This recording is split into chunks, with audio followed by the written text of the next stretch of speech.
My name is Jordan, and I'm 38 years old. My wife, Shelley, stood by the window, humming softly as she scrolled through her phone. It was a sweet, almost childish sound, but it struck me as odd. She rarely hummed anymore. For the last few months, a thick, silent wall had grown between us. Our conversations were short, mostly about bills or groceries, with no real depth. The easy laughter we once shared had faded into polite nods and awkward silences. I watched her, a cold pit in my stomach, knowing deep down that something was deeply and profoundly wrong. Her eyes, usually so open and warm when she looked at me, now held a guarded, almost distant look whenever I caught her gaze, as if she were hiding a universe. The connection we once shared, a bond stronger than anything I knew, was slowly, painfully unraveling right before my very eyes, and I was powerless to stop it. The small, glowing screen of her phone was now always face down whenever I walked into the room, as if it held secrets she couldn't risk exposing. At night, it was tucked protectively under her pillow, a clear sign of something she was desperate to keep hidden. Sometimes, a faint chime would sound, a soft notification, and she'd quickly grab it, turning her back to me, her body language a clear barrier, a secretive smile playing on her lips. Then came the cologne. Not mine. It was a light, fresh scent, like citrus and pine, subtle yet persistent, that clung to her clothes, especially her sweaters, which she'd quickly toss into the laundry basket with an unusual urgency. I smelled it twice, clearly, distinctly, and each time, my stomach twisted into a tighter knot of suspicion and dread, confirming my worst fears. I wanted to shout, to unleash all the questions boiling inside me, to demand answers, to shake her and beg her to tell me what was truly happening. My throat burned with the unspoken words, a hot, painful ache. But I didn't. Instead, I simply watched. I observed her late-night texts, the way she clutched her phone like a precious treasure, the odd little giggle that escaped her lips when she thought I wasn't listening, a sound not meant for me. I watched her pull away, bit by bit, a slow, quiet fade of the vibrant, loving woman I had married. It was like observing a carefully choreographed play where I was the only audience member, and the lead actress was performing her most important role for someone else, someone I didn't know, someone who was slowly replacing me in her life, piece by piece. Subtle changes started to sneak into our home, like creeping shadows stretching longer in the evening. Shelley used to cook simple, hearty meals, the kind that filled our kitchen with comforting smells and a sense of shared domestic bliss. Now, it was pasta almost every single night, not just simple dishes, but elaborate sauces with fresh herbs and complicated ingredients. Dishes I'd never seen her make before, or even attempt. She started playing different music too, not our old favorites that filled our weekends, but lively Italian melodies I didn't recognize, songs that spoke of passion and distant lands. Sometimes, she'd even quote opinions that weren't her own, ideas she'd never held before, about art or movies or even politics, as if someone else's thoughts had taken root in her mind. Matteo says this new band is incredible, she'd say, her eyes distant. Or Matteo thinks we should try a different kind of wine next time. Matteo.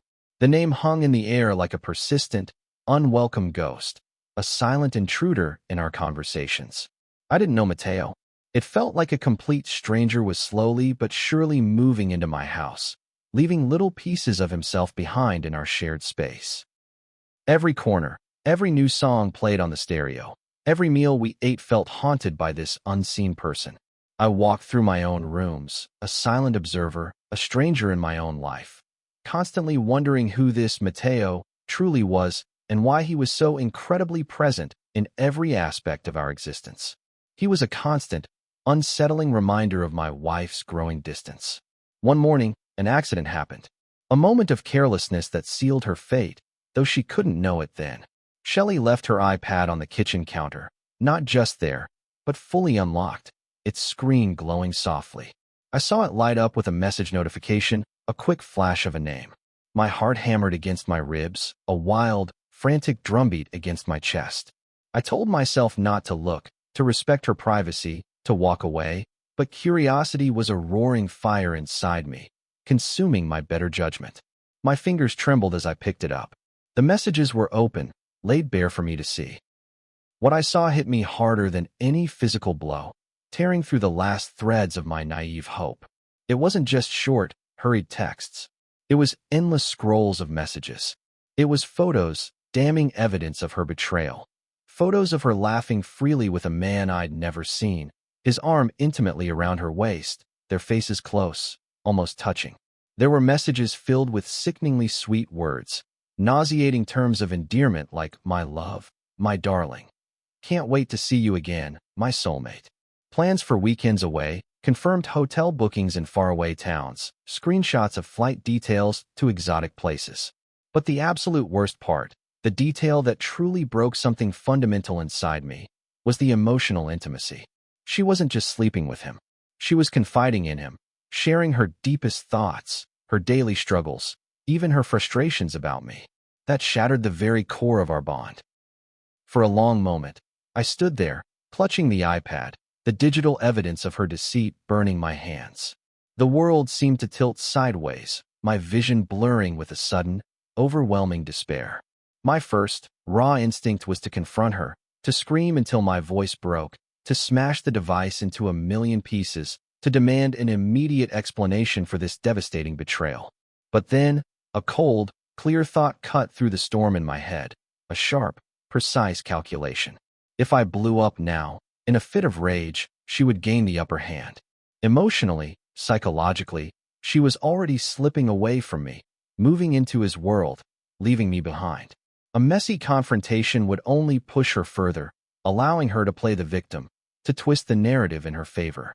I wanted her to think I was completely clueless, utterly oblivious to her secret life. Because clueless men don't plan revenge. They get hurt, they cry, they might get angry, and eventually, they move on, wounded but without a fight. I decided in that gut-wrenching moment that I wouldn't be that man. I would be patient. I would let her believe she was smart, that she had fooled me completely, that I was a naive fool. That silent belief, that false sense of security, would become her biggest weakness, her Achilles heel. The iPad slipped back onto the kitchen counter, looking as innocent and harmless as it had before. My hands, however, were still shaking uncontrollably, a physical testament to the earthquake that had just ripped through my life. The very next day, I found a lawyer. Not just any lawyer, but one highly recommended by a discreet colleague for his quiet, yet incredibly effective approach to complex, sensitive cases. We don't shout, he told me, his voice calm, steady, and full of experience. We outsmart. We gather undeniable facts, piece by agonizing piece, until the truth is so overwhelming it cannot be denied. I took his words to heart, engraving them into my memory. I immediately began the systematic process of collecting data, every tiny detail. GPS logs from her car. I'd installed a tracker months ago, thinking it was just a funny gadget for safety. Phone backups from our shared cloud storage. I even started subtly recording some of our mundane conversations, legally, of course, just by letting my phone record when she talked near me. Every piece of information, no matter how small, was a tiny stone in a massive, unyielding wall of truth I was meticulously building, brick by painful brick. What started as subtle shifts in Shelley's behavior slowly morphed into something more aggressive and unsettling, paranoia. It was as if her own immense guilt was a monstrous beast, turning on her, projecting her inner turmoil outward. She started accusing me of cheating, of being unfaithful. Where were you really last night, Jordan? She'd snap, her eyes narrowed with suspicion.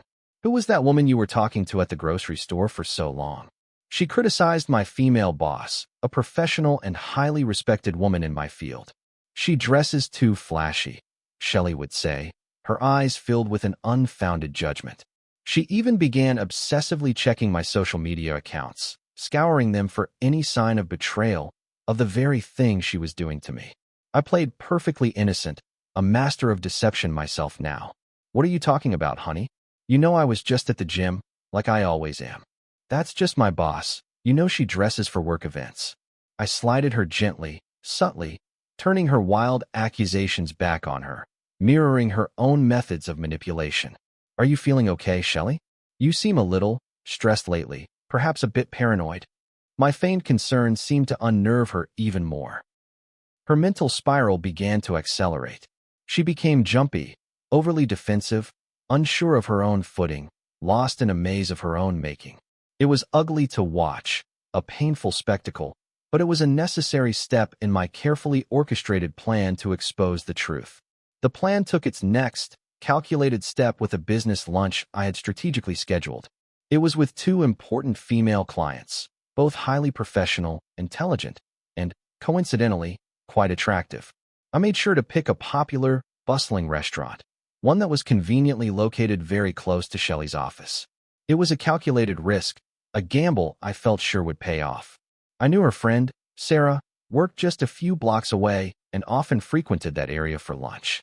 Sure enough, just as I had anticipated, Sarah spotted me, looking polished, serious, and deeply engaged in conversation with the two impressive women.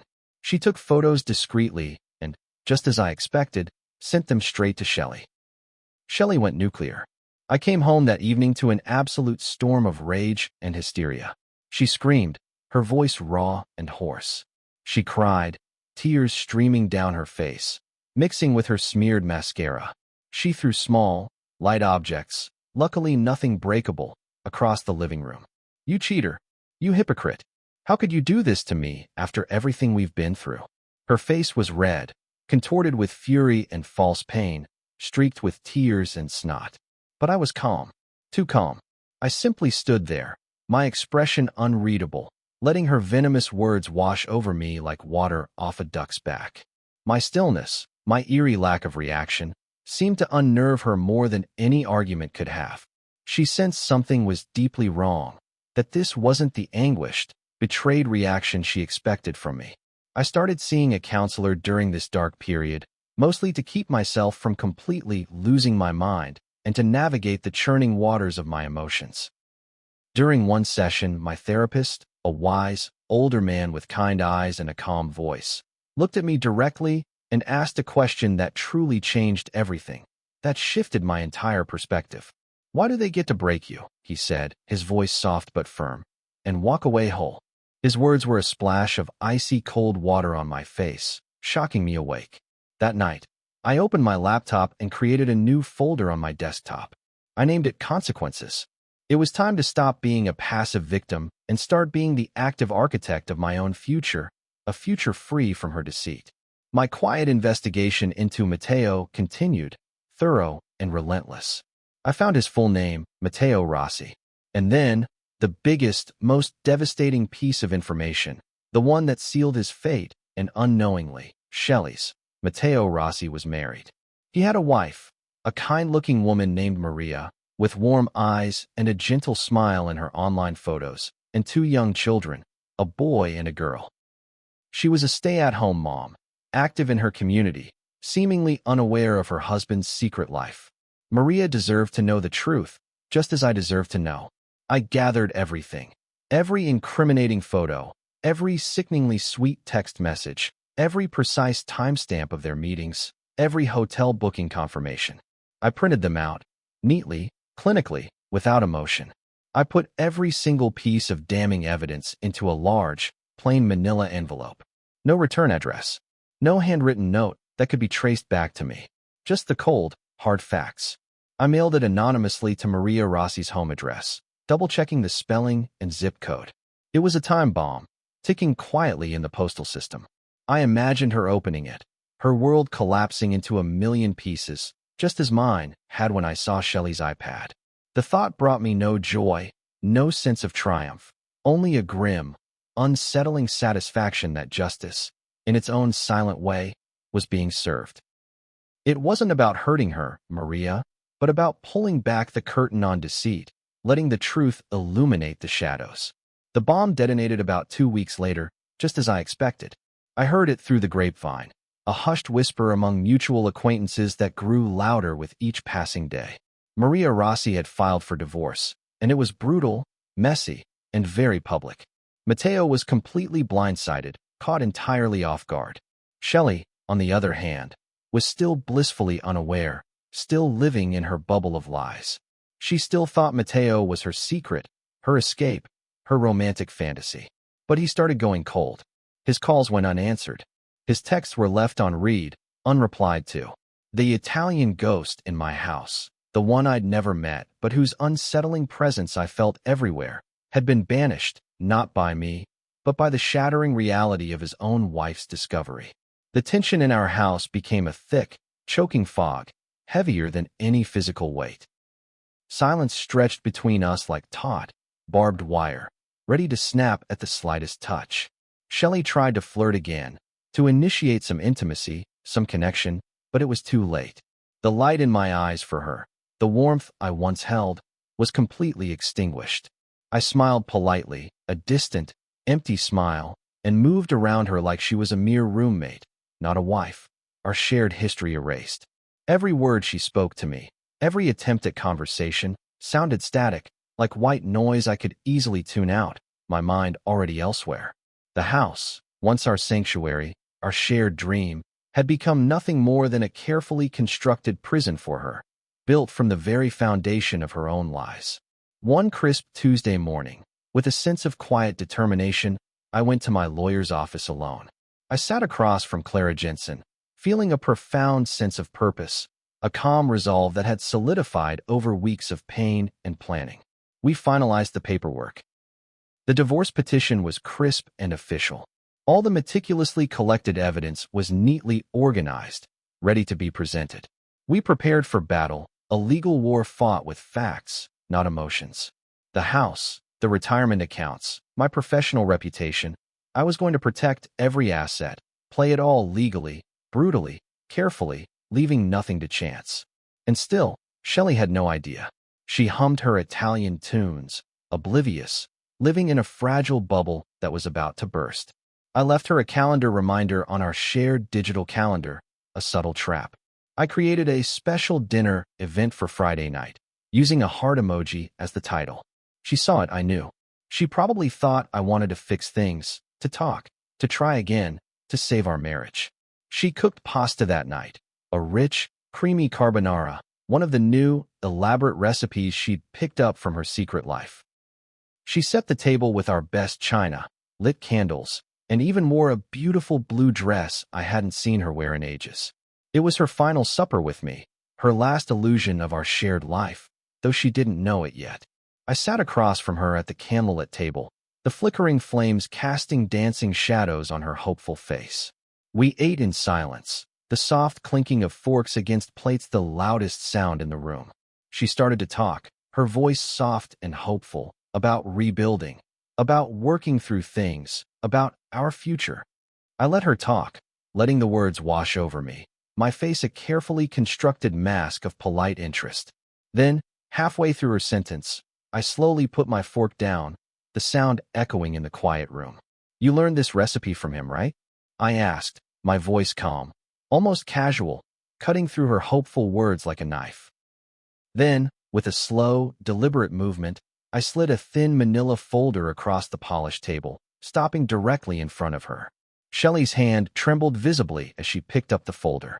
She opened it, slowly, hesitantly. Inside were the printed photos, the damning texts, the hotel bookings, every single piece of evidence I'd meticulously collected, laid bare for her to see. The blood drained from her face, leaving her pale as bone, like a ghost.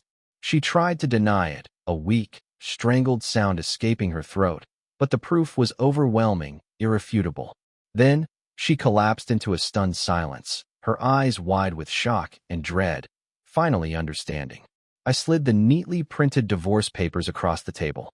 "I'm filing on Monday, Shelley," I said, my voice cold and firm. "It's over. Our marriage is done." She looked up at me, tears welling in her eyes, blurring her vision. Can you ever forgive me, Jordan?" she whispered, her voice cracking, pleading. I met her gaze, cold and steady, without a flicker of emotion. "No," I said, my voice flat, decisive. "But I can forget you." The very next morning, I left the house for good. Not like a man defeated, but like a man liberated, shedding a heavy burden.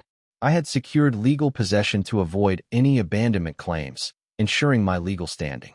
I left her in the profound silence she had created, surrounded by the crushing weight of her own lies. She texted, she called, she left desperate voicemails.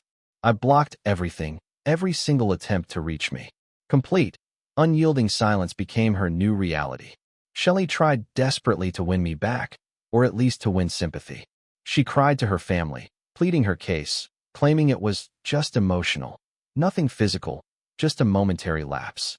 She tried to guilt-trip me through our mutual friends, painting herself as the victim. She was a master of denial, even to herself. But I had prepared for this.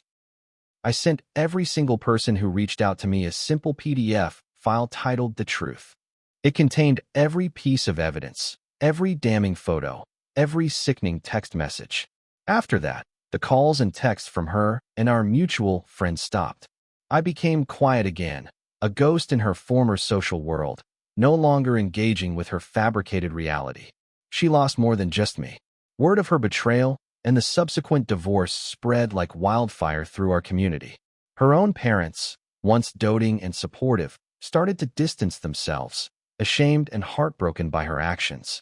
Her job, a small marketing firm, heard whispers, then saw the public divorce filings, and rumors quickly turned into undeniable fact. The scandal tainted her professional reputation, making it difficult for her to find new work. Matteo's now ex-wife, Maria, emboldened by my irrefutable evidence, went public with some devastating details about his own lies and multiple affairs. People talked, openly and without reservation. The affair, her desperate secret, ended up costing Shelley everything. Her status, her reputation, her relationships, her trust, and her entire illusion of safety and stability. The house, our once beloved home, became mine through the divorce settlement. I sold it quickly, without a single pang of regret or nostalgia.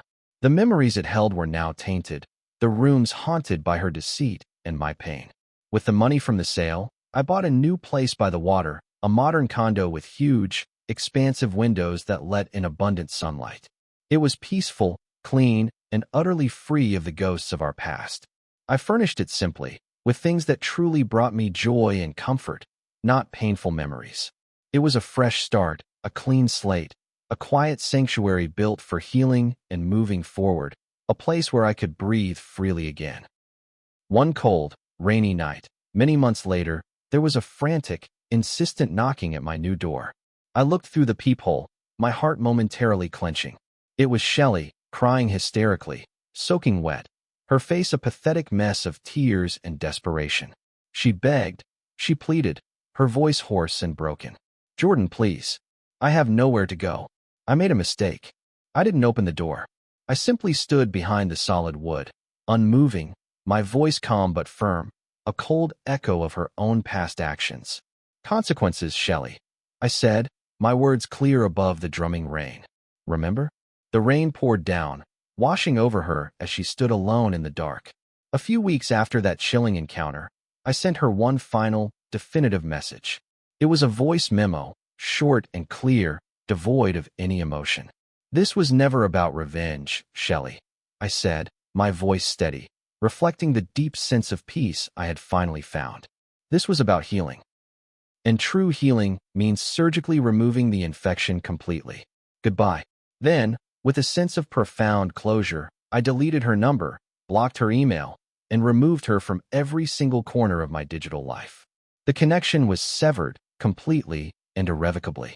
It was the final cut, clean and precise, signifying the end of our shared story and the beginning of my true freedom. Through mutual friends, the very few who remained truly neutral and occasionally shared updates, I heard snippets of her life now. She was living in a small, cheap rental apartment, struggling to make ends meet, working a miserable part-time job, constantly bitter and angry at the world.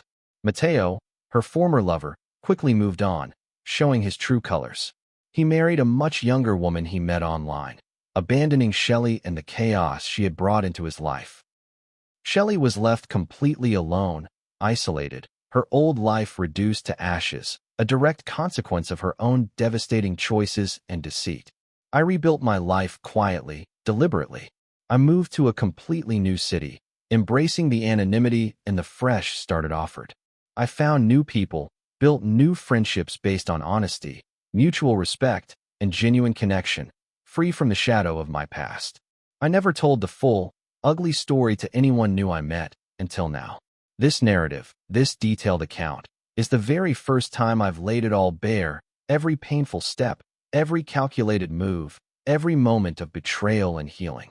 It's not just a story. It's a testament to how far I've come, how much I've grown from the wreckage, and the quiet strength I discovered within myself. People often say that revenge is a hollow pursuit. They claim it makes you just like the person who hurt you, dragging you down into their darkness. Maybe, in some small, almost imperceptible ways, it does. Maybe the act of meticulously planning and executing my consequence was a dark mirror of her own deception. But the ultimate outcome? The outcome was a profound, unshakable peace. Peace from the lies, peace from the agonizing betrayal, peace from the constant, gnawing suspicion that had consumed my life. Peace is the true reward for facing the truth, no matter how ugly or painful that truth might be. And I have that peace now, finally. I didn't ruin her life. She did that herself. She made conscious choices, one after another, that led her down that treacherous path of deceit and destruction. I just stopped actively saving her from the inevitable consequences of those choices. I pulled back, let go of the responsibility I felt for her well-being, and watched as the elaborate house of cards she had built on a foundation of lies crumbled tragically around her. Her ultimate consequence wasn't anything I did to her in an act of petty vengeance. Her ultimate consequence was simply losing me forever, and that, in the end, was all that truly mattered.